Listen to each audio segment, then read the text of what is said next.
Hello dear friend, welcome to exam oriented. तो देखिए दोस्तों, हमने 2 पार्ट राजपाल सिंह की जो बुक है उससे कंप्लीट कर दिए हैं। आज तीसरा पार्ट है जो उत्तराखंड के सभी एग्ज़ाम या अन्य स्टेट के सभी एग्ज़ाम के लिए काफ़ी ज़्यादा महत्वपूर्ण है यह बुक राजपाल सिंह की। ठीक है, तो देखिए दोस्तों, हमने अभी इसमें भाषा से जो भी MCQs बनते हैं, भाषाएँ और बोली से, तो वो MCQs की अभी हमें इस पर भाग तीसरा चल रहा है। ठीक है, धीरे धीरे हम इसमें हर एक टॉपिक के पार्ट कंप्लीट करवाएंगे। तो अभी हम इस वीडियो को ज़्यादा लेंथी नहीं बना रहे क्योंकि देखने वालों की संख्या काफ़ी ज़्यादा कम है, क्योंकि ये चैनल काफ़ी लंबे टाइम से बंद था कुछ प्रॉब्लम की वजह से। अभी हाल ही में इसको दोबारा से हमने कंटिन्यू चालू करना है, तो इस वजह से अभी धीरे धीरे इस पर वीडियो दी जाएंगी। तो वीडियो पे बने रहें। तो आइए सीरीज को स्टार्ट करते हैं। तो देखिए दोस्तों, इसमें जो भी क्वेश्चन दिए गए हैं ये सारे क्वेश्चन कभी ना कभी किसी न किसी एग्ज़ाम पे पूछे गए हैं, जो आने वाले अपने उत्तराखंड के एग्ज़ाम के लिए भी इम्पोर्टेंट बन सकते हैं। आप जिस तरह से देख रहे हैं कि जो उत्तराखंड आयोग है, उत्तराखंड SSC का आयोग है, तो वो अदर स्टेट पे सर्वे करके उसी के पैटर्न के हिसाब से अपना एग्ज़ाम पेपर भी बना रहा है। तो थोड़ा अजीबोगरीब उससे क्वेश्चन पूछे जा रहे हैं, तो हिंदी की के लिए ये बुक काफ़ी ज़्यादा इंपॉर्टेंट रहेगी। तो इस सीरीज को कंटिन्यू फॉलो करें। तो आइए सीरीज को स्टार्ट करते हैं। इससे पहले हमने 48 क्वेश्चन तक देखे थे, आज हम 49 क्वेश्चन से देखेंगे। तो आइए सीरीज को स्टार्ट करते हैं। भाषा को बोलते समय होने वाली उतार चढ़ाव को क्या कहते हैं? तो देखिए दोस्तों, जब हम कोई भाषा बोलते हैं तो उसमें होने वाला जो उतार चढ़ाव है, तो उसमें उसको क्या कहा जाता है? तो उसको कहा जाता है ऑप्शन नंबर सी, अनुतान कहा जाता है। ठीक है, इसका राइट आंसर होगा।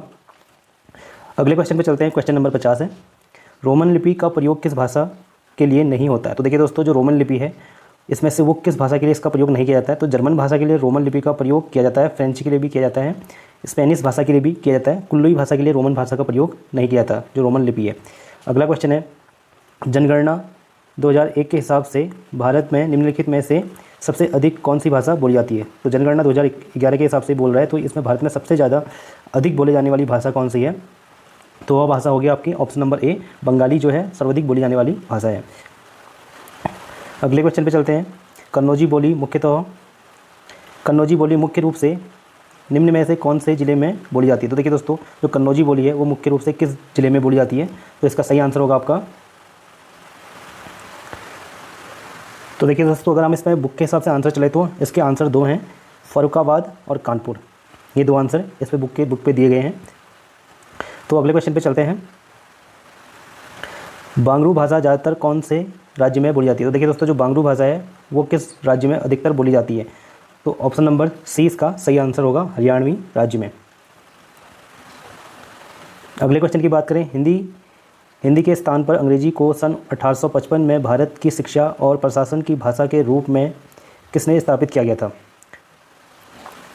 तो 1855 में जो हिंदी के स्थान पर अंग्रेजी को भारतीय शिक्षा और प्रशासन की भाषा के रूप में स्थापित किया गया था, तो ये है लॉर्ड मैकाले ने 1855 में किया गया था। देखिए दोस्तों, ये भी याद रखना, 1855 में कब किया गया था? 1855 में लॉर्ड मैकाले के द्वारा।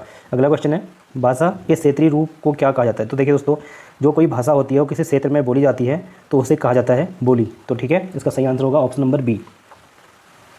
आगे चलते हैं। निम्नलिखित में से कौन सा भाषा मौखिक रूप है? तो देखिए दोस्तों, इसमें से कौन सी भाषा मौखिक रूप है? भाषा का कौन सा मौखिक रूप है? तो इसका सही आंसर होगा ऑप्शन नंबर सी, परिचर्चा जो है भाषा का मौखिक रूप होगा। 57वां क्वेश्चन है, कन्नड़ का संबंध किस भाषा परिवार से है? तो देखिए दोस्तों, जो कन्नड़ भाषा है इसका संबंध किस भाषा परिवार से है?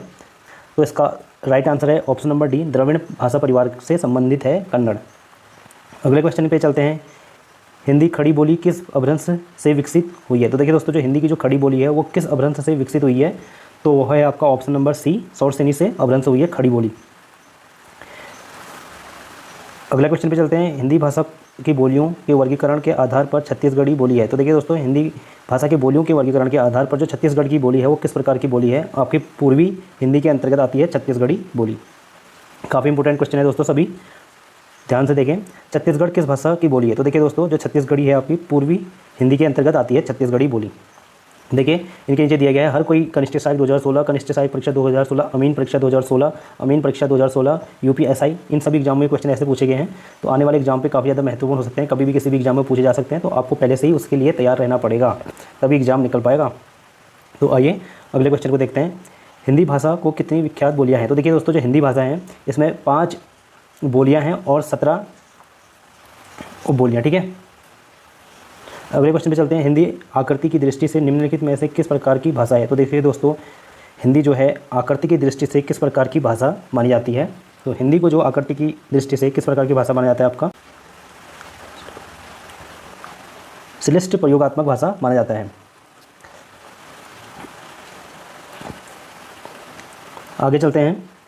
ब्रिज भाषा का विकास किस अपभ्रंश से हुआ है? तो देखिए दोस्तों, जो ब्रिज भाषा है इसका विकास किस अपभ्रंश से हुआ है आपका? तो इसका सही आंसर होगा आपका ऑप्शन नंबर डी, शोर सैनिक से ब्रिज भाषा का विकास हुआ है। किस क्षेत्र में बोले क्षेत्र की बोली को काशिका कहा जाता है?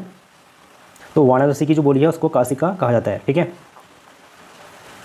पश्चिमी हिंदी के अंतर्गत कौन सी बोली आती है? तो देखिए दोस्तों, जो पश्चिमी हिंदी है उसके अंतर्गत कौन सी बोली आपकी बोली जाती है?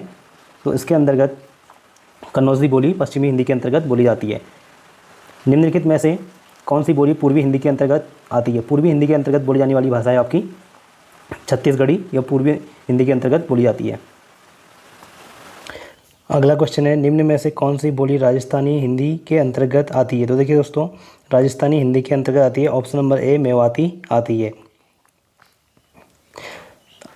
अगले क्वेश्चन पे चलते हैं। सितंबर मास में 10वां विश्व हिंदी सम्मेलन भारत में किस शहर में आयोजित हुआ था? तो देखिए दोस्तों, सितंबर में हुआ था 10वां विश्व हिंदी सम्मेलन, तो ये आपका 2015 में हुआ था भोपाल में। ठीक है, आगे चलते हैं। हिंदी के अतिरिक्त कौन सी भाषा देवनागरी लिपि में आती है? तो देखिए दोस्तों, हिंदी के अतिरिक्त देवनागरी लिपि में बोली जाती है आपकी नेपाली भाषा जो है देवनागरी लिपि में आती है। इससे पहले किसी एग्जाम में मराठी भाषा आया था, वो भी देवनागरी लिपि में लिखी जाती है, और नेपाली भी आपकी देवनागरी लिपि में लिखी जाती है। आगे चलते हैं।